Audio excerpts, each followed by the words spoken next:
The next thing I found is about 8 years after that, even longer after when I was doing this, because like I said, I keep track of my statistics meticulously. So I was able to see what kind of return my chiros were going to get on mailings when they were sending out mailings as opposed to also doing phone calls. Meaning, before that law changed in Minnesota, I kept track of how many people I was getting closed to come into an office based on their phone call to me from getting my mailing, as opposed to me closing them on my phone call out. So I could see, is this going to kill us? Is this a moot point to continue in the Twin Cities area or not? So I saw and had the stats and the numbers that there was enough PI still coming in from mailings only.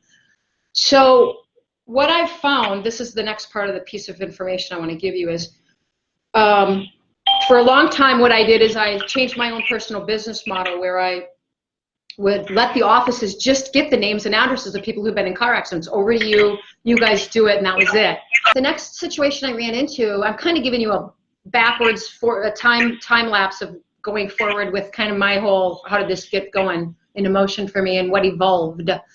And then what evolved on it is I found that some of my offices that would just buy the list and do their own mailing and their own marketing weren't getting results. So that caused me to do my own, again, statistical analysis of, well, why are, to me, because I work with offices on an initial 6-month agreement.